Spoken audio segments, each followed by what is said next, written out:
ब्राह्म पर्व श्रवण का महात्म, पुराण श्रवण की विधि, पुराणों तथा पुराणवाचक व्यास की महिमा।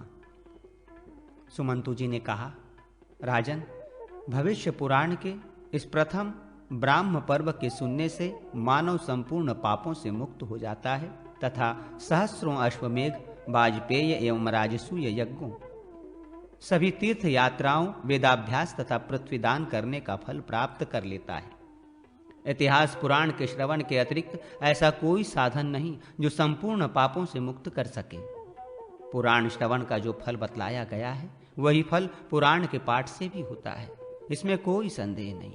शतानिक ने पूछा, भगवान, महाभारत, रामायण एवं पुराणों का श्रवण तथा पठन किस विधान से करना चाहिए? पुराणवाचक के क्या लक्षण हैं? भगवान खगोल्क का क्या स्वरूप है?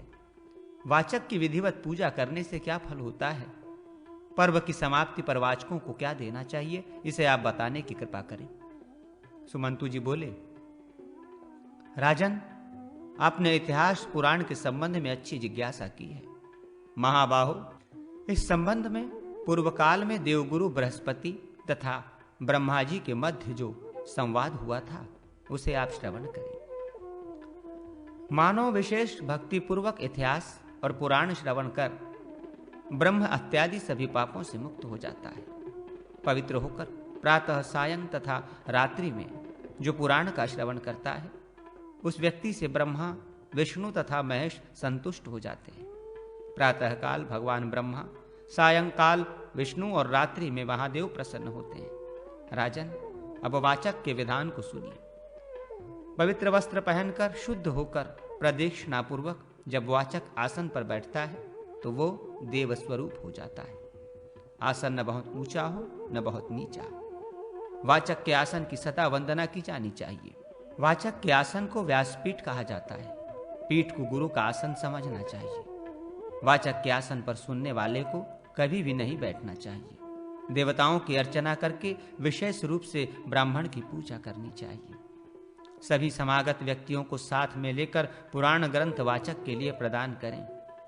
उस ग्रंथ को नतमस्तक होकर प्रणाम करें, तब शांत चित्त होकर श्रवण करें। ग्रंथ का सूत्र, धागा वासुकी कहा गया है। ग्रंथ का पत्र भगवान ब्रह्मा, उसके अक्षर जनार्दन, सूत्र शंकर तथा पंक्तियां सभी देवता हैं। सूत्र के मध्य में अग्नि और सूर्य स्थित रहते हैं। इनके आगे सभी ग्रह तथा दिशाएं अवस्थित रहती हैं। शंकु को मेरु कहा गया है। रिक्त स्थान को आकाश कहा गया है। ग्रंथ के ऊपर तथा नीचे रहने वाले दो काष्ठफलक, धावा, पृथ्वी रूप में सूर्य और चंद्रमा है। इस प्रकार संपूर्ण ग्रंथ देवमय है और देवताओं द्वारा पूजित है। इसलिए अपने कल्याण की कामना से इतिहास पुराणादि श्रेष्ठ ग्रंथों को अपने घर में रखना चाहिए। उन्हें नमस्कार करना चाहिए तथा उनकी पूजा करनी चाहिए। राजन, वाचक ग्रंथ को हाथ में ग्रहण कर ब्रह्मा, व्यास, वाल्मीकि, विष्णु, शिव, सूर्य आदि को भक्ति पूर्वक प्रणाम करके श्रद्धा समन्वित होकर ओजस्वी स्वर में अक्षरों का स्पष्ट उच्चारण करते हुए तथा 7 स्वरों से युक्त यथा समय यथोचित रस एवं भावों को प्रकट करते हुए ग्रंथ का पाठ करें। इस प्रकार वाचक के मुख से जो श्रोता नियमतः श्रद्धा पूर्वक इतिहास, पुराण और रामचरित को सुनता है वो सभी फलों को प्राप्त कर सभी रोगों से मुक्त हो जाता है और विपुल पुण्य को प्राप्त कर भगवान के उत्तम और अद्भुत स्थान को प्राप्त करता है। श्रोता को चाहिए कि वो स्नानादि से पवित्र होकर वाचक को प्रणाम करके उसके सम्मुख आसन पर बैठे और वाणी को संयत कर सुसमाहित हो वाचक की बातों को सुने। महाबाहो, व्यास स्वरूप वाचक को नमस्कार करने पर संशय के बिना अन्य कुछ भी नहीं बोलना चाहिए। कथा संबंधी धार्मिक शंका या जिज्ञासा उत्पन्न होने पर वाचक से नम्रता पूर्वक पूछना चाहिए, क्योंकि व्यास स्वरूप वक्ता उसका गुरु और धर्म बंधु है। वाचक को भी भली भांति उसे समझाना चाहिए, क्योंकि वो गुरु है, इसलिए सब पर अनुग्रह करना उसका धर्म है। उत्तर के अनंतर तुम्हारा कल्याण हो, ये कहकर पुनः आगे की कथा सुनानी चाहिए। श्रोता को अपनी वाणी पर नियंत्रण रखना चाहिए। वाचक ब्राह्मण को ही होना चाहिए। प्रत्येक मास में पारण करे तथा वाचक की पूजा करे। महीना के पूर्ण होने पर वाचक को स्वर्ण प्रदान करें। प्रथम पारणा में वाचक की अपनी शक्ति के अनुसार पूजा करने पर अग्निष्टोम यज्ञ का फल प्राप्त होता है। कार्तिक से आरंभ कर आश्विन तक प्रत्येक मास में एक एक पारणा पर पूजन करने से क्रमशः अग्निष्टोम, गोसव, ज्योतिष्टोम, सौत्रामणि, वाजपेयी, वैष्णव, माहेश्वर, ब्रह्मा, पुंडरीक, आदित्य, राजसूय यज्ञ तथा अश्वमेघ यज्ञों का फल प्राप्त होता है। इस प्रकार यज्ञ फलों की प्राप्ति कर वो निसंदेह उत्तम लोगों को प्राप्त करता है। पर्व की समाप्ति पर गंध, माला, विविध वस्त्र आदि से वाचक की पूजा करनी चाहिए। स्वर्ण, रजत, गाय, कांसे का दोहन पात्र आदि वाचक को प्रदान कर कथा श्रवण का फल प्राप्त करना चाहिए। वाचक से बढ़कर दान देने योग्य सुपात्र और कोई नहीं है, क्योंकि उसकी जिह्वा के अग्रभाग पर सभी शास्त्र विराजमान रहते हैं। जो श्रद्धापूर्वक वाचक को भोजन कराता है उसके पितर 100 वर्ष तक तृप्त रहते हैं। जैसे सभी देवों में सूर्य श्रेष्ठ है, वैसे ही ब्राह्मणों में वाचक श्रेष्ठ है। वाचक व्यास कहा जाता है। जिस देश, नगर, गांव में ऐसा व्यास निवास करता है वो क्षेत्र श्रेष्ठ माना जाता है। वहां के निवासी धन्य हैं, कृतार्थ हैं, इसमें संदेह नहीं। वाचक को प्रणाम करने से जिस फल की प्राप्ति होती है उस फल की प्राप्ति अन्य कर्मों से नहीं होती। जैसे कुरुर क्षेत्र के समान कोई दूसरा तीर्थ नहीं, गंगा के समान कोई नदी नहीं, भास्कर से श्रेष्ठ कोई देवता नहीं, अश्वमेघ के समान कोई यज्ञ नहीं, पुत्र जन्म के तुल्य सुख नहीं, वैसे ही पुराण वाचक व्यास के समान कोई ब्राह्मण नहीं हो सकता। देव कार्य, पितृ कार्य, सभी कर्मों में ये परम पवित्र है। राजन, इस प्रकार मैंने पुराण श्रवण की विधि तथा वाचक के महात्म्य को बतलाया। विधि के अनुसार ही पुराणादि का श्रवण एवं पाठ करना चाहिए। स्नान, दान, जप, होम, पितृपूजन तथा देवपूजन आदि सभी श्रेष्ठ कर्म विधि पूर्वक अनुष्ठित होने पर ही उत्तम फल प्रदान करते हैं। गृहस्थाश्रम एवं धर्म की महिमा। जयति भुवन दीपो भास्करो लोककर्ता, जयति च शशिदेय श्रांग धनवा मुरारी, जयति च शशिमौली रुद्रनामाभिधेयो, जयति सकल मौली भार्यानुमाश्चित भानु। संसार की सृष्टि करने वाले भुवन के दीप स्वरूप भगवान भास्कर की जय हो। श्याम शरीर वाले श्रांगुधरुंधाली भगवान मुरारी की जय हो। मस्तक पर चंद्रमा धारण किए हुए भगवान रुद्र की जय हो। सभी के मुकुटमणि तेजोमय भगवान चित्रभानु सूर्य की जय हो। एक बार पौराणिकों में श्रेष्ठ रोमहर्षक सूत जी से मुनियों ने प्रणाम पूर्वक पुराण संहिता के विषय में पूछा। सूत जी मुनियों के वचन सुनकर अपने गुरु सत्यवती पुत्र महर्षि वेदव्यास को प्रणाम कर कहने लगे, मुनियों,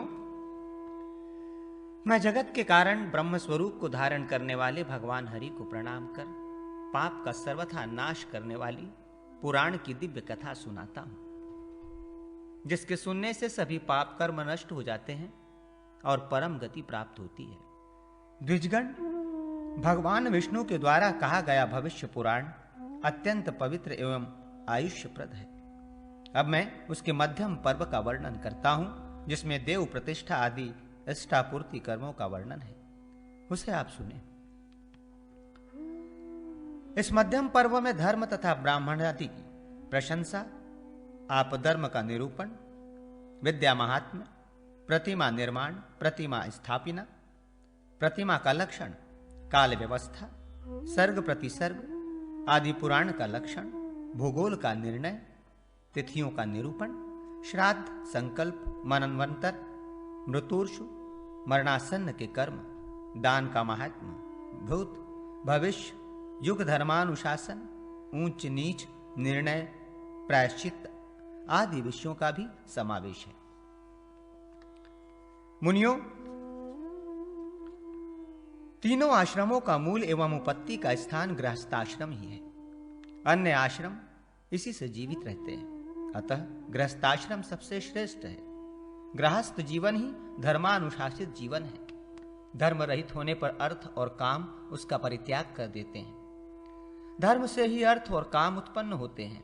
मोक्ष भी धर्म से ही प्राप्त होता है। अतः धर्म का ही श्रायण करना चाहिए। धर्म, अर्थ और काम यही त्रिवर्ग है। प्रकारांतर से यह क्रमशः त्रिगुण अर्थात सत्व, रज और तमोगुणात्मक है। सात्विक अथवा धार्मिक व्यक्ति ही सच्ची उन्नति करते हैं, राजस मध्य स्थान को प्राप्त करते हैं। जघन्य गुण अर्थात तामस व्यवहार वाली निम्न भूमि को प्राप्त करते हैं। जिस पुरुष में धर्म से समन्वित अर्थ तथा काम व्यवस्थित रहते हैं, वे इस लोक में सुख भोग कर मरने के अनंतर मोक्ष को प्राप्त करते हैं। इसलिए अर्थ और काम को समन्वित कर धर्म का आश्रय ग्रहण करें। ब्रह्मवादियों ने कहा है कि धर्म से ही सब कुछ प्राप्त हो जाता है। स्थावर जंगम अर्थात संपूर्ण चराचर विश्व को धर्म ही धारण करता है। धर्म में धारण करने की जो शक्ति है वो ब्राह्मी शक्ति है। वो आदंत रहित है, कर्म और ज्ञान से प्राप्त हो जाती है, इसमें कोई संशय नहीं। अतः ज्ञान पूर्वक कर्मयोग का आचरण करना चाहिए। प्रवृत्ति मूलक और निवृत्ति मूलक के भेद से वैदिक कर्म दो प्रकार के हैं। ज्ञान पूर्वक त्याग संन्यास है। सन्यासियों एवं योगियों के कर्म निवृत्ति परक हैं और गृहस्थों के वेद शास्त्रानुकूल कर्म प्रवृत्ति परक है। अतः प्रवृत्ति की सिद्ध हो जाने पर मोक्षकामी को निवृत्ति का आश्रय लेना चाहिए, नहीं तो पुनः पुनः संसार में आना पड़ता है। शम, दम, दया, दान, अलोभ, विषयों का त्याग, सरलता या निश्चलता, निष्क्रोध, अनुसया, तीर्थयात्रा, सत्य, संतोष, आस्तिकता, श्रद्धा, इंद्रिय निग्रह, देव पूजन, विशेष रूप से ब्राह्मण पूजा, अहिंसा, सत्यवादिता, निंदा का परित्याग, शुभानुष्ठान, शौचाचार्य, प्राणियों पर दया, ये श्रेष्ठ आचरण सभी वर्णों के लिए सामान्य रूप से कहे गए हैं। श्रद्धा मूलक कर्म ही धर्म कहे गए हैं। धर्म श्रद्धा भाव से ही स्थित है। श्रद्धा ही निष्ठा है, श्रद्धा ही प्रतिष्ठा है और श्रद्धा ही धर्म की जड़ है। विधि पूर्वक गृहस्थ धर्म का पालन करने वाले ब्राह्मणों को प्रजापति लोक, क्षत्रियों को इंद्रलोक, वैश्यों को अमृत लोक और तीनों वर्णों की परिचर्या पूर्वक जीवन व्यतीत करने वाले शूद्रों को गंधर्व लोक की प्राप्ति होती है। सृष्टि तथा 7 उधर्व एवं 7 पाताल लोकों का वर्णन।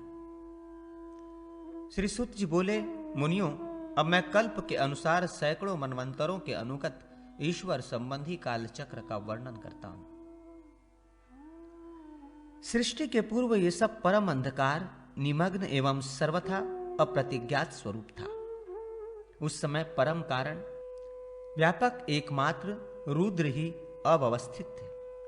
सर्वव्यापक भगवान ने आत्मस्वरूप में स्थित होकर सर्वप्रथम मन की सृष्टि की, फिर अहंकार की सृष्टि की। उसमें शब्द, स्पर्श, रूप, रस तथा गंध नामक पंचन्न मात्रा तथा पंच महाभूतों की उत्पत्ति की। इनमें से 8 प्रकृति हैं, अर्थात दूसरे को उत्पन्न करने वाली हैं। प्रकृति, बुद्धि, अहंकार, रूप, रस, गंध, शब्द और स्पर्श की तन्मात्राएं। 5 महाभूत, 5 ज्ञानेंद्रियां, 5 कर्मेंद्रियां और मन, ये 16 इनकी विकृतियां हैं। ये किसी भी प्रकृति में नहीं है, क्योंकि इनमें किसी भी की उत्पत्ति नहीं होती। शब्द, स्पर्श, रूप, रस और गंध, ये 5 ज्ञानेंद्रियों के विषय हैं। कान का शब्द, त्वक का स्पर्श, चक्षुका का रूप, जिह्वा का रस, नासिका का गंध। प्राण, अपान, समान, उदान और व्यान के भेद से वायु के 5 प्रकार हैं। सत्व, रज और तम, ये 3 गुण कहे गए हैं। प्रकृति त्रिगुणात्मिकता है और उससे उत्पन्न सारा चराचर विश्व भी त्रिगुणात्मक है। उस भगवान वासुदेव के तेज से ब्रह्मा, विष्णु और शंभु का आविर्भाव हुआ है। वासुदेव अशरीरी, अजन्मा तथा अनियोजित है।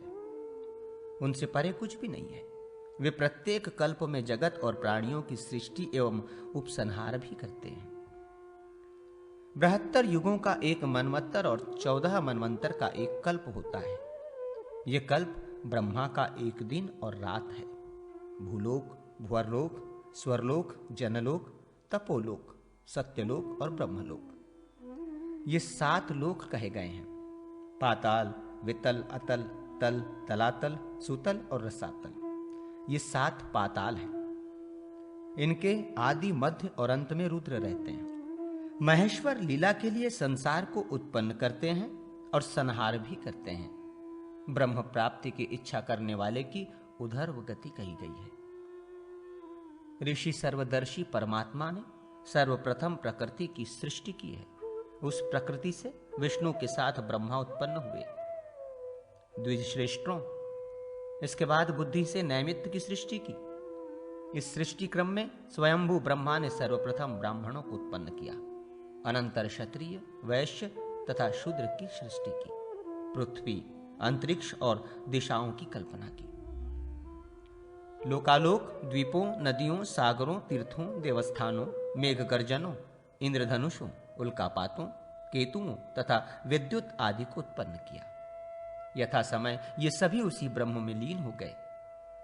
ध्रुव से ऊपर 1 करोड़ योजन विस्तृत महरलोक है। ब्राह्मण श्रेष्ठ वहां कल्पांत पर्यंत रहते हैं। महरलोक से ऊपर 2 करोड़ योजन विस्तृत जनलोक है। वहां ब्रह्मा के पुत्र सनकादि रहते हैं। जनलोक से ऊपर 3 करोड़ योजन वाला तपोलोक है। वहां त्राप्रय रहित देवगण रहते हैं। तपोलोकों से ऊपर 6 करोड़ योजन विस्तृत सत्यलोक है, जहां भृगु, वशिष्ठ, अत्रि, दक्ष, मरीचि आदि प्रजापतियों का निवास है। जहां सनत कुमार आदि सिद्ध योगीगण निवास करते हैं, वो ब्रह्मलोक कहा जाता है। उस लोक में विश्वात्मा, विश्वोत्मुख गुरु ब्रह्मा रहते हैं। आस्तिक, ब्रह्मवादी, यतिगण, योगी, तापस, सिद्ध और जापक उन परम श्रेष्ठी ब्रह्मा जी की गाथा का गान इस प्रकार करते हैं। परम पद की प्राप्ति की इच्छा करने वाले योगियों का द्वार यही परम पद लोक है। वहां जाकर किसी भी प्रकार का शोक नहीं होता। वहां जाने वाला विष्णु एवं शंकर स्वरूप हो जाता है। करोड़ों सूर्य के समान दैवीप्यमान यह स्थान बड़े कष्ट से प्राप्त होता है। ज्वालामालाओं से परिव्याप्त इस पुर का वर्णन नहीं किया जा सकता। इस ब्रह्मधाम में नारायण का भी भवन है। माया सहचर परात्पर श्रीमान हरि यहां शयन करते हैं। इसे ही पुनरावृत्ति से रहित विष्णु लोक भी कहा जाता है। यहां आने पर कोई भी लौट कर नहीं आता। भगवान के प्रपन्न महात्मागण ही जनार्दनों को प्राप्त करते हैं। ब्रह्मासन से उधर वो परम ज्योतिर्मय शुभ स्थान है। वही परिव्याप्त है। वहीं पार्वती के साथ भगवान शिव विराजमान रहते हैं। सैकड़ों हजारों विद्वान और मनुष्यों द्वारा वहां चिंतनमान होकर प्रतिष्ठित रहते हैं। वहां नियत ब्रह्मवादी द्विजगण ही जाते हैं।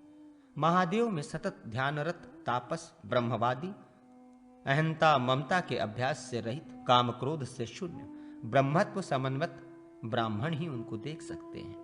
वही रुद्रलोक है। ये 7 महालोक कहे गए हैं। द्विजगणों, पृथ्वी के नीचे महातल आदि पाताल लोक है। महातल नामक पाताल स्वर्णमय तथा सभी वर्णों से अलंकृत है। वो विविध प्रासादों और शुभ देवालयों से समन्वित है। वहां पर भगवान अनंत, बुद्धिमान, मुचकुंद तथा बलि भी निवास करते हैं। भगवान शंकर से सुशोभित रसातल शैलमय है। सुतल पीतवर्ण और वितल मूंगे की कांति वाला है। वितल श्वेत और तल कृष्ण वर्ण है। वहां वासुकी रहते हैं।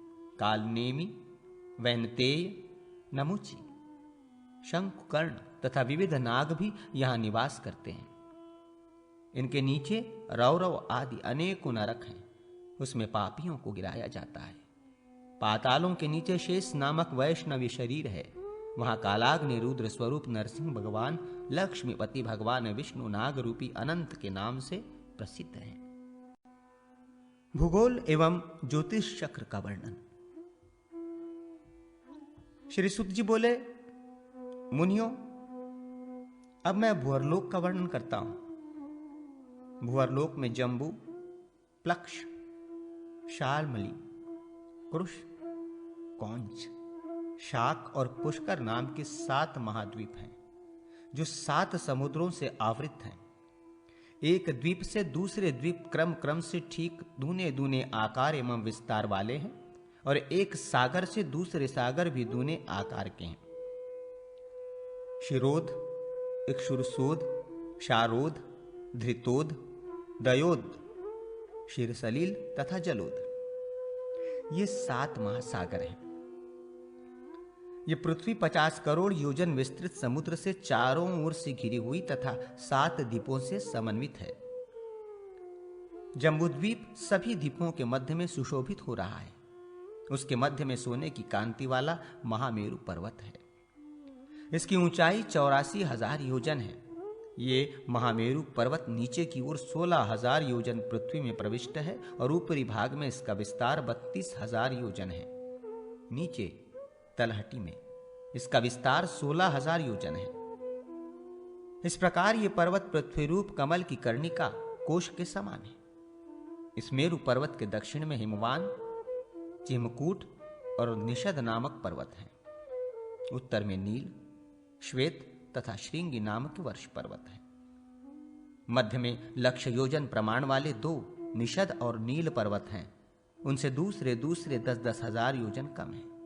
अर्थात हेमकूट और श्वेत 90,000 योजन तक तथा हिमवान और श्रृंगी 80-80 हजार योजन तक फैले हुए हैं। वे सभी 2-2 हजार योजन लंबे और इतने ही चौड़े हैं। द्विजों, मेरु के दक्षिण भाग में भारतवर्ष है। अनंतर किमपुरुष वर्ष और हरिवर्ष ये मेरु पर्वत के दक्षिण में है। उत्तर में चंपक, अश्व, हिरण्य में तथा उत्तर कुरु वर्ष है। ये सब भारतवर्ष के समान ही हैं। इनमें से प्रत्येक का विस्तार 9 सहस्र योजन है। इनके मध्य में इलाव्रत वर्ष है और उसके मध्य में उन्नत मेरु स्थित है। मेरु के चारों ओर 9 सहस्र योजन विस्तृत इलाव्रत वर्ष है। महाभाग, इसके चारों ओर 4 पर्वत हैं।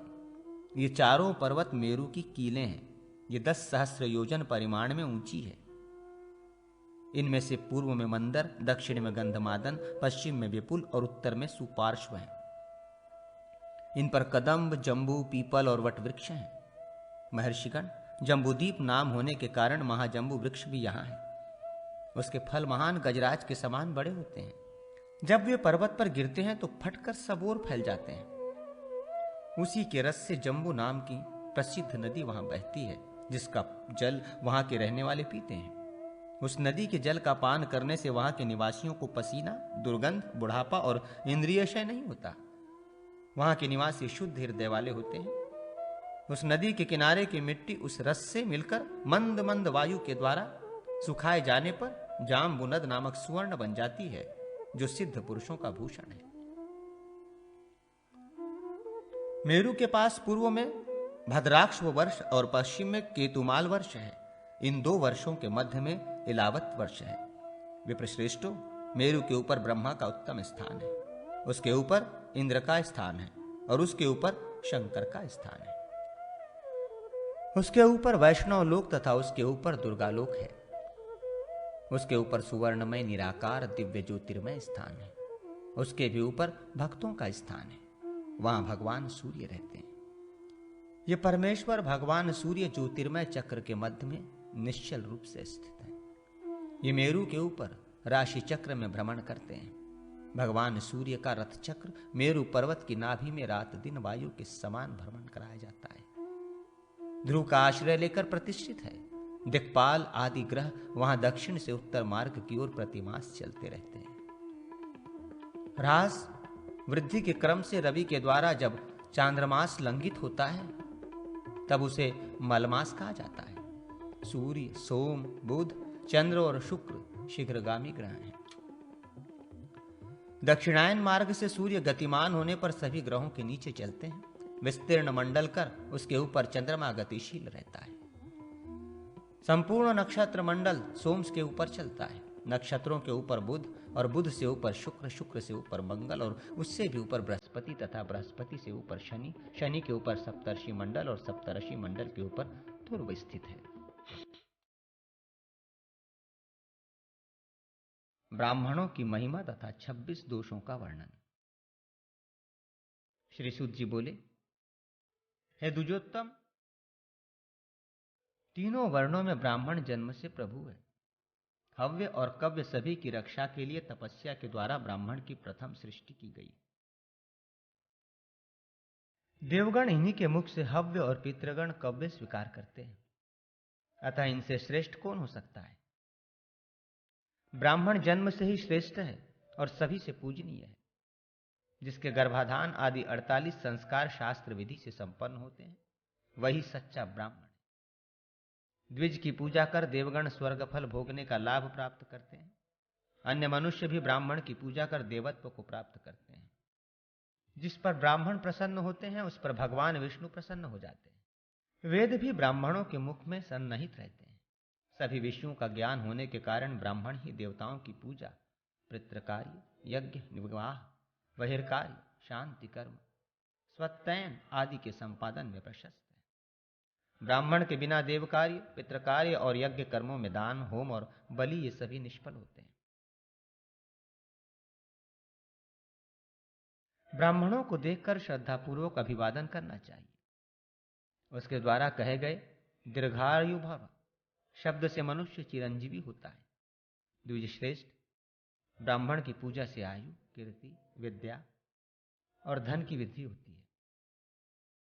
जहां जल से विप्रों का पाद प्रक्षालन नहीं किया जाता, वेद शास्त्रों का उच्चारण नहीं होता और जहां स्वाहा, स्वधा और स्वस्ति ध्वनि नहीं होती, ऐसा ग्रह शमशान के समान है। विद्वानों ने नरकगामी मनुष्यों के 26 दोष बतलाए हैं, जिन्हें त्याग कर शुद्धता पूर्वक निवास करना चाहिए। अधम, विषम, पशु, पिशुन, कृपण, पापिष्ट, नष्ट, रुष्ट, दुष्ट, पुष्ट, भ्रष्ट, कांड, अंध, खंड, चंड, कुष्ठ, दत्ता, पहारक, वक्ता, कदर्य, दंड, नीच, खल, वाचाल, चपल, मलिमस तथा अस्तेय। उपर्युक्त 26 दोषों के भी अनेक भेद प्रभेद बतलाए गए हैं। विप्रेंद्र, इन 26 दोषों का विवरण संक्षेप में इस प्रकार है। गुरु तथा देवता के सम्मुख जूता और छाता धारण कर जाने वाले, गुरु के सम्मुख उच्च आसन पर बैठने वाले, यान पर चढ़कर तीर्थ यात्रा करने वाले तथा तीर्थ में ग्राम्य का धर्म का आचरण करने वाले, ये सभी अधम संज्ञक दोषयुक्त व्यक्ति कहे गए हैं। प्रकट में प्रिय और मधुरवाणी बोलने वाले, पर हृदय में हलाहल विष धारण करने वाले, कहते कुछ हैं और तथा आचरण कुछ और ही करते हैं, ये दोनों विषम संज्ञक दोषयुक्त व्यक्ति कहे जाते हैं। मोक्ष की चिंता छोड़कर सांसारिक चिंताओं में श्रम करने वाले, हरि की सेवा से रहित, प्रयाग में रहते हुए भी अन्यत्र स्नान करने वाले, प्रत्यक्ष देव को छोड़कर अदृष्ट की सेवा करने वाले तथा शास्त्रों के सार तत्व को न जानने वाले, ये सभी पशु संज्ञक दोषयुक्त व्यक्ति हैं। बल से अथवा छल से या मिथ्या प्रेम का प्रदर्शन कर ठगने वाले व्यक्ति को पिशुन दोषयुक्त कहा गया है। देव संबंधी और पितृ संबंधी कर्मों में मधुर अन्न की व्यवस्था रहते हुए भी म्लान और तिक्त अन्न का भोजन कराने वाला दुर्बुद्धि मानव कृपण है। उसे न तो स्वर्ग मिलता है और न मोक्ष ही। जो अप्रसन्न मन से कुत्सित वस्तु का दान करता एवं क्रोध के साथ देवता आदि की पूजा करता है, वो सभी धर्मों से बहिष्कृत कृपण कहा जाता है। निर्दुष्ट होते हुए भी शुभ का परित्याग तथा शुभ शरीर विक्रय करने वाला कृपण कहलाता है। माता पिता और गुरु का त्याग करने वाला, पवित्राचार रहित पिता के सम्मुख निसंकोच भोजन करने वाला, जीवित माता पिता का परित्याग करने वाला, उनकी कभी सेवा न करने वाला तथा होम यज्ञादि का लोप करने वाला पापिष्ट कहलाता है। साधु आचरण का परित्याग कर झूठी सेवा का प्रदर्शन करने वाला, वैश्यागामी, देवधन के द्वारा जीवन यापन करने वाले, भार्या के व्यभिचार द्वारा प्राप्त धन से जीवन यापन करने वाले, या कन्या को बेचकर अथवा स्त्री के धन से जीवन यापन करने वाले, ये सब नष्ट संज्ञक व्यक्ति हैं। ये स्वर्ग एवं मोक्ष के अधिकारी नहीं है। जिसका मन सदा क्रुद्ध रहता है, अपनी हीनता देखकर जो क्रोध करता है, जिसकी भौहें कुटिल है और जो क्रुद्ध और रुष्ट स्वभाव वाला है, ऐसे ये 5 प्रकार के व्यक्ति रुष्ट कहे गए हैं। अकार्य में या निंदित आचार में ही जीवन व्यतीत करने वाला, धर्म कार्य में अस्थिर, निद्रालु, दुर्व्यसन में आसक्त, मद्यपाई, स्त्री सेवी, सदैव दुष्टों के साथ वार्तालाप करने वाला, ऐसे 7 प्रकार के व्यक्ति दुष्ट कहे गए हैं। अकेले ही मधुर मिष्टान भक्षण न करने वाले, वंचक, सज्जनों के निंदक, शुकर के समान वृत्ति वाले, ये सब पुष्ट संज्ञक व्यक्ति कहे जाते हैं। जो निगम वेद आगम तंत्र का अध्ययन नहीं करता और न इन्हें सुनता ही है, वो पापात्मा हृष्ट कहा जाता है। श्रुति और स्मृति ब्राह्मणों के ये दोनों नेत्र हैं।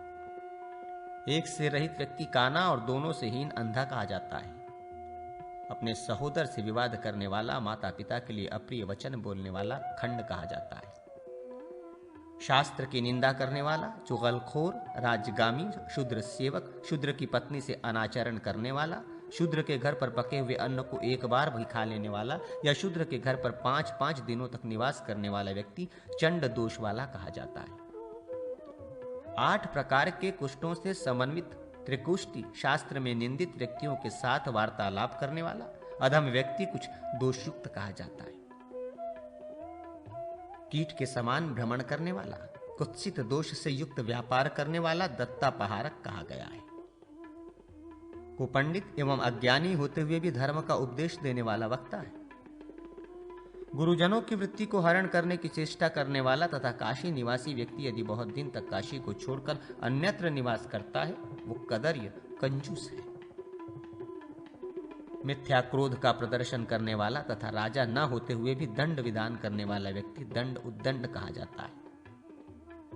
ब्राह्मण, राजा और देव संबंधी धन का हरण कर उस धन से अन्य देवता या ब्राह्मणों को संतुष्ट करने वाला या उस धन का भोजन या अन्न को देने वाला व्यक्ति खर के समान ही नीच है। जो अक्षर अभ्यास में तत्पर व्यक्ति केवल पढ़ता है किंतु समझता नहीं, व्याकरण शास्त्र शून्य व्यक्ति पशु है। जो गुरु और देवता के आगे कहता कुछ है और करता कुछ और है, अनाचारी और दुराचारी है, वो नीच कहा जाता है। गुणवान एवं सज्जनों में जो दोष का अन्वेषण करता है, वो व्यक्ति खल कहलाता है। भाग्यहीन व्यक्ति से परिहास युक्त वचन बोलने वाला तथा चांडालों के साथ निर्लज होकर वार्तालाप करने वाला वाचाल कहा जाता है। पक्षियों के पालने में तत्पर बिल्ली के द्वारा आनित भक्ष को बांटने के बहाने बंदर की भांति स्वयं भक्षण करने वाला, व्यर्थ में तृण का छेदक, मिट्टी के ढेलों को व्यर्थ में भेदन करने वाला, मांस भक्षण करने वाला और अन्य की स्त्री के आसक्त रहने वाला व्यक्ति चपल कहलाता है। तैल उपटन आदि न लगाने वाला, गंध और चंदन से सूर्य नित्य कर्म को न करने वाला व्यक्ति मलीमस कहलाता है। अन्याय से अन्य के घर का धन ले लेने वाला तथा अन्याय से धन कमाने वाला, शास्त्र निषिद्ध धनों को ग्रहण करने वाला, देव पुस्तक, रत्न, मणि, मुक्ता, अश्व, गौ, भूमि तथा स्वर्ण का हरण करने वाला स्तेय चोर कहा जाता है। साथ ही देव चिंतन तथा परस्पर कल्याण चिंतन न करने वाले, गुरु तथा माता पिता का पोषण न करने वाले और उनके प्रति पालनीय कर्तव्य का आचरण न करने वाले एवं उपकारी व्यक्ति के साथ समुचित व्यवहार न करने वाले, ये सभी अस्थेयी हैं। इन सभी दोषों से युक्त व्यक्ति रक्तपूर्ण नरक में निवास करते हैं। इनका सम्यक ज्ञान संपन्न हो जाने पर मनुष्य देवत्व को प्राप्त कर लेता है। माता पिता एवं गुरु की महिमा। श्री सूत जी बोले, द्विज श्रेष्ठ, चारों वर्णों के लिए पिता ही सबसे बड़ा अपना सहायक है। पिता के सामान्य अन्य कोई अपना बंधु नहीं है, ऐसा वेदों का कथन है। माता, पिता और गुरु ये तीनों पथ प्रदर्शक हैं, पर इनमें माता ही सर्वोपरि हैं।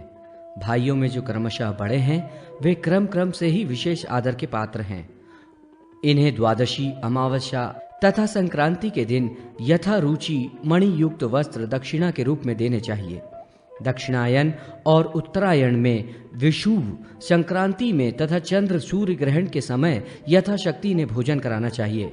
अनंतर इन मंत्रों से इनकी चरण वंदना करनी चाहिए, क्योंकि विधि पूर्वक वंदन करने से ही सभी तीर्थों का फल प्राप्त हो जाता है। स्वर्ग और अपवर्ग रूपी फल को प्रदान करने वाला एक आद्य ब्रह्म स्वरूप पिता को मैं नमस्कार करता हूँ, जिनकी प्रसन्नता से संसार सुंदर रूप में दिखाई देता है। उन पिता का मैं तिल युक्त जल से तर्पण करता हूँ।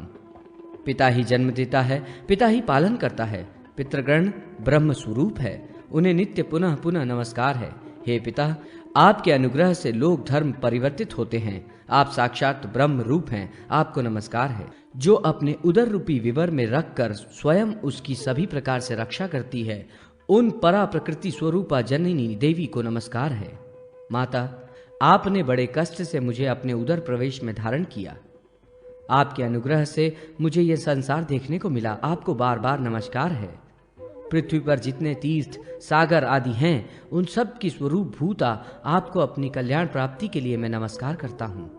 जिन गुरुदेव के प्रसाद से मैंने यशस्करी विद्या प्राप्त की है, उन भवसागर के सेतु स्वरूप शिव रूप गुरुदेव को मेरा नमस्कार है। अग्रजन्मन वेद और वेदांग शास्त्रों के तत्व आप में प्रतिष्ठित हैं। आप सभी प्राणियों के आधार हैं।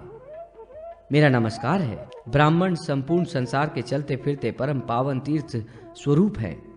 अतः हे विष्णु देवी भूदेव, आप मेरा पाप नष्ट करें। आपको नमस्कार है।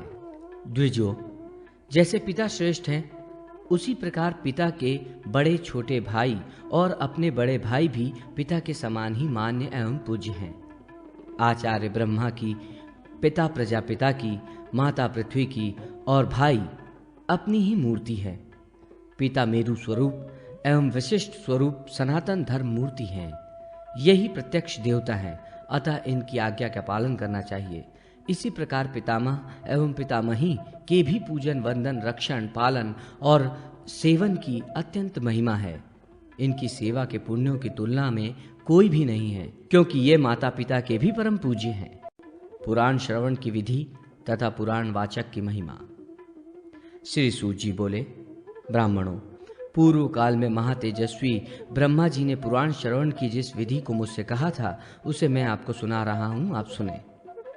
इतिहास पुराणों के भक्ति पूर्वक सुनने से ब्रह्म हत्या आदि सभी पापों से मुक्ति हो जाती है। जो प्रायः साया तथा रात्रि पवित्र होकर पुराणों का श्रवण करता है, उस पर ब्रह्मा, विष्णु और शंकर संतुष्ट हो जाते हैं।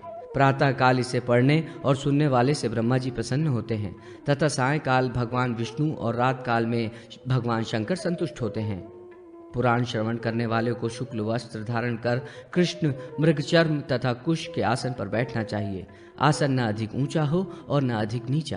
पहले देवता और गुरु की 3 प्रदक्षिणा करें, तदनंतर दिक्पालों को नमस्कार करें, फिर ओमकार में अधिष्ठित देवताओं को नमस्कार करें एवं शाश्वत धर्म में अधिष्ठित धर्मशास्त्र ग्रंथों को भी नमस्कार करें एवं शाश्वत धर्म में अधिष्ठित धर्मशास्त्र ग्रंथों को भी नमस्कार करें।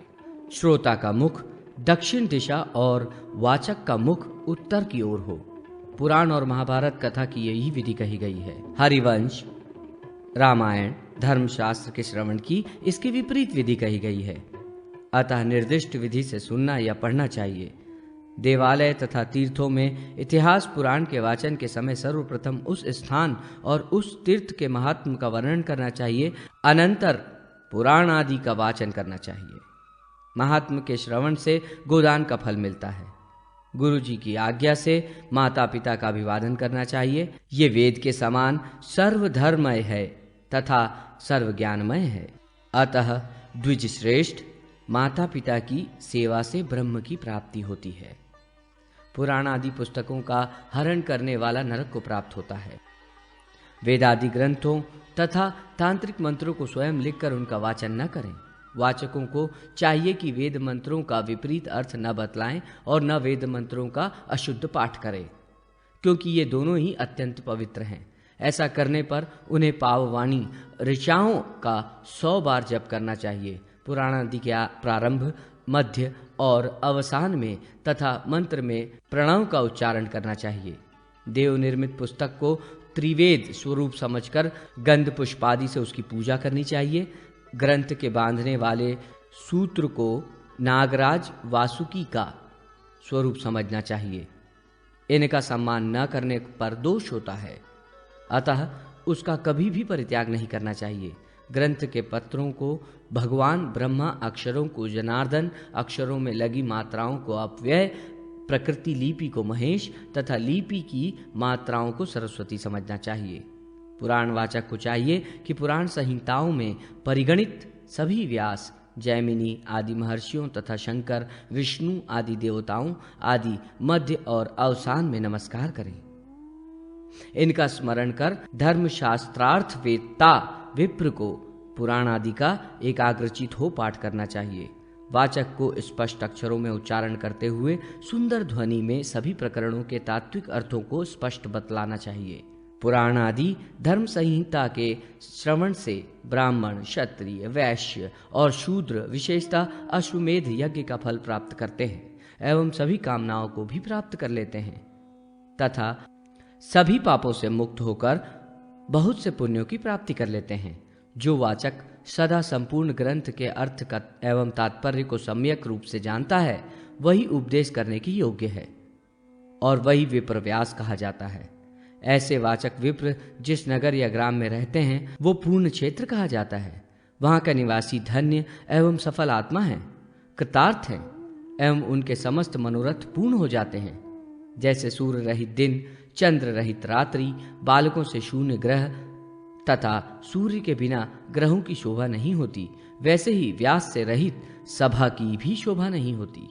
सूत जी बोले, द्विजोत्तम, गुरु को चाहिए कि बिना आध्यात्मिक विषयक पुराण का अध्यापन ज्ञानी, धार्मिक, पवित्र, भक्त, शांत, वैष्णव, क्रोध रहित तथा जितेंद्रिय शिष्य को कराएं।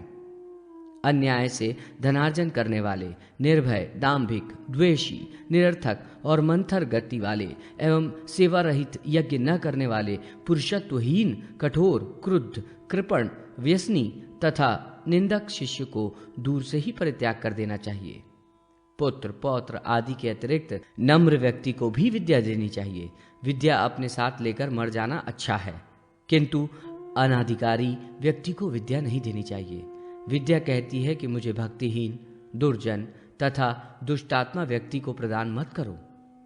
मुझे अप्रमादी, पवित्र, ब्रह्मचारी, सार्थक तथा विधिज्ञ सज्जन को ही दो।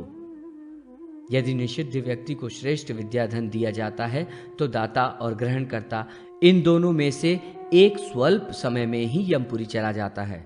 पढ़ने वाले को चाहिए कि वो आध्यात्मिक, वैदिक, अलौकिक विद्या पढ़ने वाले को प्रथम सादर प्रणाम कर अध्ययन करे। कर्मकांड का अध्ययन बिना ज्योतिष ज्ञान के नहीं करना चाहिए। जो विषय शास्त्रों में नहीं कहे गए हैं और जो मलेच्छों द्वारा कथित है उनका कभी भी अभ्यास नहीं करना चाहिए। जो स्वयं धर्माचरण कर धर्म का उपदेश करता है वही ज्ञान देने वाला पिता एवं गुरु स्वरूप है तथा ऐसे ज्ञानदाता ही धर्म प्रवर्तित होते हैं। पूर्त कर्म निरूपण।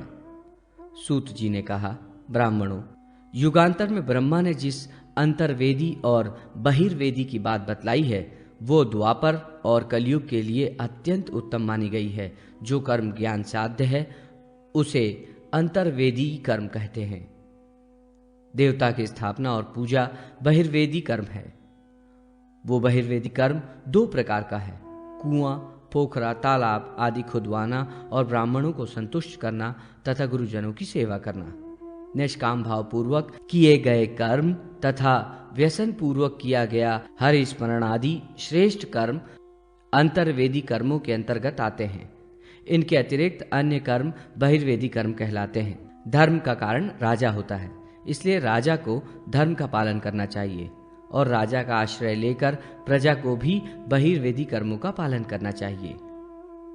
यूं तो बहिर्वेदी कर्म शतादि प्रकार के कहे गए हैं, फिर भी इनमें से 3 प्रधान हैं: देवता का स्थापन, प्रासाद और तडाग आदि का निर्माण। इसके अतिरिक्त गुरुजनों की पूजा पूर्वक पितृपूजा, देवताओं का अधिवासन और उनकी प्रतिष्ठा, देवता प्रतिमा निर्माण तथा वृक्षारोपण आदि भी पूर्त कर्म है। देवताओं की प्रतिष्ठा उत्तम, मध्यम तथा कनिष्ठ भेद से 3 प्रकार की होती है। प्रतिष्ठा में पूजा, हवन तथा दान आदि ये 3 कर्म प्रधान हैं। 3 दिनों में संपन्न होने वाले प्रतिष्ठा विधानों में 28 देवताओं की पूजा तथा जापक रूप में 16 ब्राह्मण रखकर प्रतिष्ठा करनी चाहिए। प्रतिष्ठा की ये उत्तम विधि कही गई है। ऐसा करने से अश्वमेध यज्ञ का फल प्राप्त होता है। मध्यम प्रतिष्ठा विधि में यजन करने वाले 4 विद्वान ब्राह्मण तथा 23 देवता होते हैं। इनमें नवग्रह, दिक्पाल, वरुण, पृथ्वी, शिव आदि देवताओं की एक दिन में ही पूजा संपन्न कर देवता की प्रतिष्ठा की जाती है। जो मात्र गणपति, ग्रह, दिक्पाल, वरुण और शिव की अर्चना कर प्रतिष्ठा विधान किया जाता है वो कनिष्ठ विधि है। शूद्र देवताओं की भी प्रतिमाएं नाना प्रकार के वृक्षों की लकड़ियों से बनाई जाती है। नवीन तालाब, बावड़ी, कुंड और जल पौसरा आदि का निर्माण कर संस्कार कार्य के लिए गणेश आदि देव पूजन तथा हवन आदि कार्य करने चाहिए।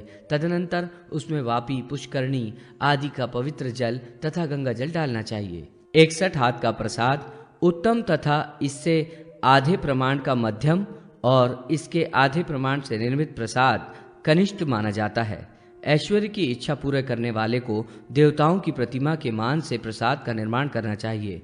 नूतन तड़ाग का निर्माण करने वाला तथा जीर्ण तड़ाग का नवीन रूप में निर्माण करने वाला व्यक्ति अपने संपूर्ण कुल का उद्धार कर स्वर्गलोक में प्रतिष्ठित होता है। वापी, कूप, तालाब, बगीचा तथा जल के निर्गम स्थान को जो व्यक्ति बार बार स्वच्छ या संस्कृत करता है वो मुक्ति रूप उत्तम फल प्राप्त करता है। जहां विप्रो एवं देवताओं का निवास हो उनके मध्यवर्ती स्थान में वापी, तालाब आदि का निर्माण मानव को करना चाहिए। नदी के तट पर और शमशान के समीप उसका निर्माण न करे। जो मनुष्य वापी, मंदिर आदि की प्रतिष्ठा नहीं करता उसे अनिष्ट भय होता है तथा वह पाप का भागी भी होता है। अतः जनसंकुल गांव के समीप बड़े तालाब, मंदिर, कूप आदि का निर्माण कर उनकी प्रतिष्ठा शास्त्र विधि से करनी चाहिए। उनके शास्त्रीय विधि से प्रतिष्ठित होने पर उत्तम फल प्राप्त होते हैं। अतएव प्रयत्न पूर्वक मनुष्य न्यायोपार्जित धन से शुभ मुहूर्त में शक्ति के अनुसार श्रद्धा पूर्वक प्रतिष्ठा करे। भगवान के कनिष्ठ, मध्यम या श्रेष्ठ मंदिर को बनाने वाला व्यक्ति विष्णु लोक को प्राप्त होता है और क्रमिक मुक्ति को प्राप्त करता है। जो व्यक्ति गिरे हुए या गिर रहे अर्थात जीर्ण मंदिर का रक्षण करता है वो समस्त पुण्यों का फल प्राप्त करता है। जो व्यक्ति विष्णु, शिव, सूर्य, ब्रह्मा, दुर्गा तथा लक्ष्मी नारायण आदि के मंदिरों का निर्माण कराता है वो अपने कुल का उद्धार कर कोटि कल्प तक स्वर्गलोक में निवास करता है। उसके बाद वहां से मृत्युलोक में आकर राजा या पूज्यतम धनी होता है। जो भगवती त्रिपुर सुंदरी के मंदिर में अनेक देवताओं की स्थापना करता है वो संपूर्ण विश्व में स्मरणीय हो जाता है और स्वर्गलोक में सदा पूजित होता है। जल की महिमा अपरंपार है। परोपकार या देव कार्य में एक दिन भी किया गया जल का उपयोग मातृ कुल, पितृ कुल, बाह्य कुल तथा आचार्य कुल की अनेक पीढ़ियों को तार देता है। उसका स्वयं का भी उद्धार हो जाता है। अविमुक्त दर्शार्णव तीर्थ में देवार्चन करने से अपना उद्धार होता है तथा अपने पितृ, मातृ आदि कुलों को भी वो उतार देता है। जल के ऊपर तथा प्रसाद के ऊपर रहने के लिए घर नहीं बनवाना चाहिए। प्रतिष्ठित अथवा अप्रतिष्ठित शिवलिंगों को भी कभी नहीं उखाड़ना चाहिए। इसी प्रकार अन्य देव प्रतिमाओं और पूजित देव वृक्षों को चालित नहीं करना चाहिए। उसे चालित करने वाले व्यक्ति को रौवव नरक की प्राप्ति होती है। परंतु यदि नगर या ग्राम उजड़ गए हों, अपना स्थान किसी कारण छोड़ना पड़े या विप्लव मचा हो तो उसकी पुनः प्रतिष्ठा बिना विचार के करनी चाहिए। शुभ मुहूर्त के अभाव में देव मंदिर तथा देव वृक्ष आदि स्थापित नहीं करना चाहिए। बाद में उन्हें हटाने पर ब्रह्म हत्या का दोष लगता है। देवताओं के मंदिर के सामने पुष्करणी आदि बनाने चाहिए। पुष्करणी बनाने वाला अत्यंत फल प्राप्त कर ब्रह्मलोक से पुनः नीचे नहीं आता। उद्यान आदि के निर्माण में भूमि परीक्षण तथा वृक्षारोपण की महिमा। सूत जी बोले, ब्राह्मणों, देव मंदिर, तड़ाग आदि के निर्माण करने में सबसे पहले प्रमाणानुसार ग्रहित की गई भूमि का संशोधन कर 10 हाथ अथवा 5 हाथ के प्रमाण में बैलों से उसे जुतवाना चाहिए। देव मंदिर के लिए ग्रहित भूमि को सफेद बैलों से तथा कूप, बगीचे आदि के लिए काले बैलों से जुतवाएं। यदि यह भूमि ग्रह याग के लिए हो तो उसे जुतवाने की आवश्यकता नहीं, मात्र उसे स्वच्छ कर लेना चाहिए। उस पूर्वोक्त स्थान को 3 दिन जुतवाना चाहिए। फिर उसमें 5 प्रकार के धान्य बोने चाहिए। देव पक्ष में तथा उद्यान के लिए 7 प्रकार के धान्य वपन करने चाहिए। मूंग, उड़द, धान, तिल, सावा ये 5 व्रीहि गण हैं। मसूर और मटर या चना मिलाने से 7 व्रीहि गण होते हैं। 3, 5 या 7 रातों में अंकुरित हो जाते हैं तो उनके फल इस प्रकार जानने चाहिए। 3 रात वाली भूमि उत्तम, 5 रात वाली भूमि मध्यम तथा 7 रात वाली भूमि कनिष्ठ है। कनिष्ठ भूमि को सर्वथा त्याग देना चाहिए। श्वेत, लाल, पीली और काली, इन 4 वर्णों वाली पृथ्वी क्रमशः ब्रह्मांड आदि चारों वर्णों के लिए प्रशंसित मानी गई है। प्रासाद आदि के निर्माण में पहले भूमि की परीक्षा कर लेनी चाहिए। उसकी एक विधि इस प्रकार है। अरंती मात्र विल्व काष्ठ को 12 अंगुल के गड्ढे में गाड़कर उसके भूमि से ऊपर भाग से चारों ओर 4 लकड़ियां लगाकर उन्हें ऊन से लपेटकर तेल में भिगो लें। इन्हें 4 बत्तियों के रूप में दीपक की भांति प्रज्वलित करें। पूर्व तथा पश्चिम की ओर बत्ती जलती रहे तो शुभ तथा दक्षिण और उत्तर की ओर जलती रहे तो अशुभ माना गया है। यदि 4 बत्तियां बुझ जाए या मंद हो जाए या विपत्ति कारक हैं, इस प्रकार सम्यक रूप से भूमि की परीक्षा कर उस भूमि को सूत्र से आवेष्टित तथा कीलित कर वास्तु का पूजन करें। तदनंतर वास्तु बलि देकर भूमि खोदने वाले खनित्र की भी पूजा करें। वास्तु के मध्य में 1 हाथ के पैमाने में भूमि को घी, मधु, स्वर्ण मिश्रित जल तथा रत्न मिश्रित जल से ईशानाभिमुख होकर लीप दें। फिर खोदते समय आ ब्रह्मांड इस मंत्र का उच्चारण करें। जो वास्तु देवता का बिना पूजन किए प्रासाद, ताडाग आदि का निर्माण करता है, यमराज उसका आधा पुण्य नष्ट कर देते हैं।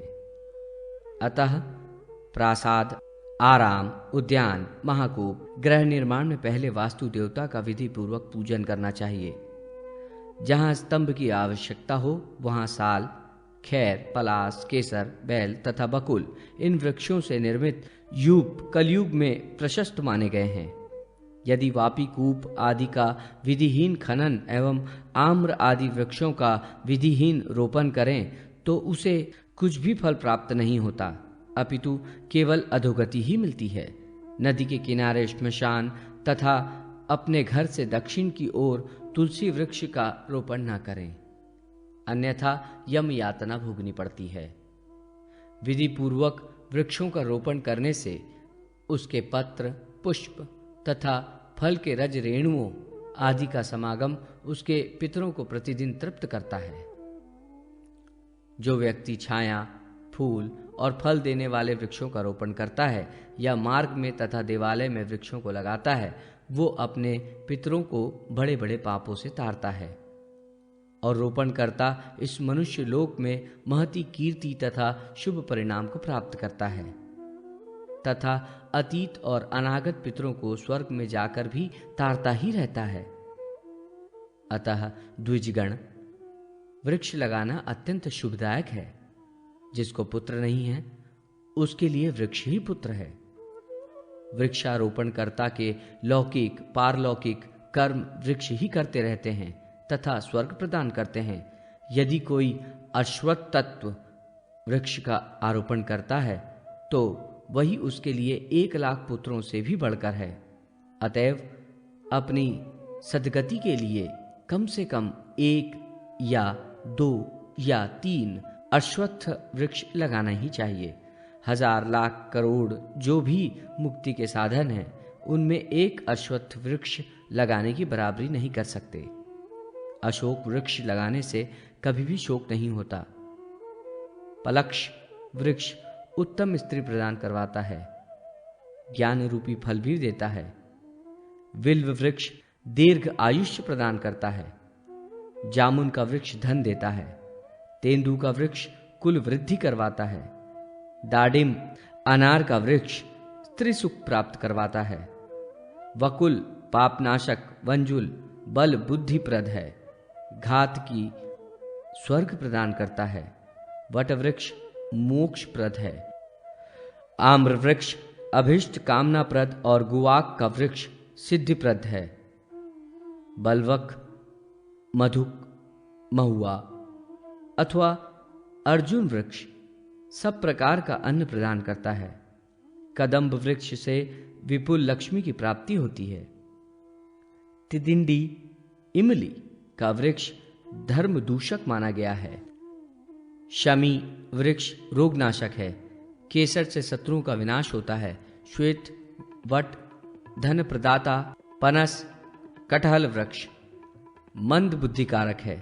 मरकटी केवांच एवं कदम वृक्ष के लगाने से संतति का क्षय होता है। शीशम अर्जुन जयंती करवीर बेल तथा पलाश वृक्षों के आरोपण से स्वर्ग की प्राप्ति होती है। विधि पूर्वक वृक्ष का रोपण करने से सुख प्राप्त होता है तथा रोपणकर्ता के 3 जन्मों के पाप भी नष्ट हो जाते हैं। 100 वृक्षों का रोपण करने वाला ब्रह्मा रूप और 1000 वृक्षों का रोपण करने वाला विष्णु रूप बन जाता है। वृक्ष के आरोपण से वैशाख मास श्रेष्ठ एवं ज्येष्ठ अशुभ है। आषाढ़ श्रावण तथा भाद्रपद ये भी श्रेष्ठ हैं। आश्विनी कार्तिक में वृक्ष लगाने से विनाश या क्षय होता है। श्वेत तुलसी प्रशस्त मानी गई है। अश्वत्थ वट वृक्ष और श्री वृक्ष का छेदन करने वाला व्यक्ति ब्रह्माघाती कहलाता है। वृक्ष छेदी व्यक्ति मूक और सैकड़ों व्याधियों से युक्त होता है। तितिंडी के बीजों को इक्षुदंड से पीसकर उसे जल में मिलाकर सींचने से अशोक की तथा नारियल के जल एवं शहद जल से सींचने से आम्र वृक्ष की वृद्धि होती है। अश्वत्थ वृक्ष के मूल से 10 हाथ चारों ओर का क्षेत्र पवित्र पुरुषोत्तम क्षेत्र माना गया है और उसकी छाया जहां तक पहुंचती है तथा अश्वत्थ वृक्ष के संसर्ग से बहने वाला जल जहां तक पहुंचता है वो क्षेत्र गंगा के समान पवित्र माना गया है। सूत जी पुनः बोले, विप्रश्रेष्ठ, तांत्रिक पद्धति के अनुसार सभी प्रतिष्ठादि कार्यों में शुभ दिन ही लेना चाहिए। वृक्षों के उद्यान में कुआं अवश्य बनवाना चाहिए। तुलसी वन में कोई याग नहीं करना चाहिए। तालाब बड़े बाग तथा देवस्थान के मध्य सेतु नहीं बनवाना चाहिए, परंतु देवस्थान में तड़ाक बनवाना चाहिए। शिवलिंग की प्रतिष्ठा में अन्य देवों की स्थापना नहीं करवानी चाहिए। इसमें देश काल की मर्यादा के अनुसार आचरण करना चाहिए। इसके विपरीत आचरण करने पर आयु का ह्रास होता है। द्विजगण, तालाब पुष्करणी तथा उद्यान आदि का जो परिणाम बताया गया हो, यदि उससे कम पैमाने पर ये बनाए जाएं तो दोष है, किंतु 10 हाथ के परिणाम में हो तो दोष नहीं है। यदि वो 2000 हाथों से अधिक प्रमाण में बनाए गए हों तो उनकी प्रतिष्ठा विधि पूर्वक अवश्य करनी चाहिए। देव प्रतिमा निर्माण विधि। सूत जी बोले, ब्राह्मण, अब मैं प्रतिमा का शास्त्र सम्मत लक्षण कहता हूँ। उत्तम लक्षणों से रहित प्रमाण का पूजन नहीं करना चाहिए। पाषाण, काष्ठ, मृतिका, रत्न, ताम्र एवं अन्य धातु, इनमें से किसी की भी प्रतिमा बनाई जा सकती है। उनके पूजन से सभी अभिष्ट फल प्राप्त होते हैं। मंदिर के माप के अनुसार शुभ लक्षणों से संपन्न प्रतिमा बनवानी चाहिए। घर में 8 अंगुल से अधिक ऊंची मूर्ति का पूजन नहीं करना चाहिए। देवालय के द्वार की जो ऊंचाई हो उसे 8 भागों में विभक्त कर 3 भाग के माप में पिंडिका तथा 2 भाग के माप में देव प्रतिमा बनाएं। 84 अंगुल की प्रतिमा वृद्धि करने वाली होती है। प्रतिमा के मुख की लंबाई 12 अंगुल होनी चाहिए। मुख के 3 भाग के प्रमाण में चिबुक, ललाट तथा नासिका होनी चाहिए। नासिका के बराबर ही कान और ग्रीवा बनानी चाहिए। नेत्र 2 अंगुल प्रमाण के बनाने चाहिए। नेत्र के मान के तीसरे भाग में आंख तारिका बनानी चाहिए। तारिका के तृतीय भाग में सुंदर दृष्टि बनानी चाहिए। ललाट, मस्तक तथा ग्रीवा ये तीनों बराबर माप के हों। सिर का विस्तार 32 अंगुल होना चाहिए। नासिका, मुख और ग्रीवा से हृदय एक सीध में होने चाहिए। मूर्ति की जितनी ऊंचाई हो उसके आधे में कटी प्रदेश बनना चाहिए। दोनों बाहु, जंघा तथा उरु परस्पर समान हों। टखने 4 अंगुल ऊंचे होने चाहिए। पैर के अंगूठे 3 अंगुल के हों और उसका विस्तार 6 अंगुल का हो। अंगूठे के बराबर ही तर्जनी होनी चाहिए। शेष उंगलियां क्रमशः छोटी हों तथा सभी उंगलियां नख युक्त बनाएं। पैर की लंबाई 14 अंगुल में बनानी चाहिए। अक्षर, ओष्ठ, वक्षस्थल, भ्रू, ललाट, गंडस्थल तथा कपोल भरे पूरे सुडोल सुंदर तथा मांसल बनाने चाहिए, जिससे प्रतिमा देखने में सुंदर मालूम हो। नेत्र विशाल, फैले हुए तथा लालिमा लिए हुए बनाने चाहिए। इस प्रकार के शुभ लक्षणों से संपन्न प्रतिमा शुभ और पूज्य मानी गई है। प्रतिमा के मस्तक में मुकुट, कंठ में हार, बाहुओं में कटक और अंगद पहनाने चाहिए। मूर्ति सर्वांग सुंदर, आकर्षक तथा ततत अंगों के आभूषणों से अलंकृत होनी चाहिए। भगवान की प्रतिमा में देव कलाओं का आधान होने पर भगवत प्रतिमा प्रत्येक को अपनी ओर से बरबस आकृष्ट कर लेती हैं और अभीष्ट वस्तु का लाभ कराती हैं। जिसका मुखमंडल दिव्य प्रभा से जगमगाता रहा हो, कानों में चित्र विचित्र मणियों के सुंदर कुंडल तथा हाथों में कनक मालाएं और मस्तक पर सुंदर केश सुशोभित हों, ऐसी भक्तों को वर देने वाली स्नेह से परिपूर्ण भगवती की सौम्य किशोरी प्रतिमा का निर्माण कराएं। भगवती विधि पूर्वक अर्चना करने पर प्रसन्न होती है और उपासकों के मनोरथों को पूर्ण करती है। 9 ताल 4.5 हाथ की विष्णु की प्रतिमा बनवानी चाहिए। 3 ताल की वासुदेव की, 5 ताल की नरसिंह तथा हयग्रीव की, 8 ताल की नारायण की, 5 ताल की महेश की, 9 ताल की भगवती दुर्गा की, 3-3 ताल की लक्ष्मी और सरस्वती की तथा 7 ताल की भगवान सूर्य की प्रतिमा बनवाने का विधान है। भगवान की मूर्ति की स्थापना तीर्थ, पर्वत, तालाब आदि के समीप करनी चाहिए अथवा नगर के मध्य भाग या जहां ब्राह्मणों का समूह हो वहां करनी चाहिए। इनमें भी अभिमुक्त आदि सिद्ध क्षेत्रों से प्रतिष्ठा करने वाले के पूर्वा पर अनंत कुलों का उद्धार हो जाता है। कलयुग में चंदन, अगरू, विल्व, श्रीपर्णिक तथा पद्म काष्ठ तथा काष्ठों के अभाव में मर्णमयी मूर्ति बनवानी चाहिए।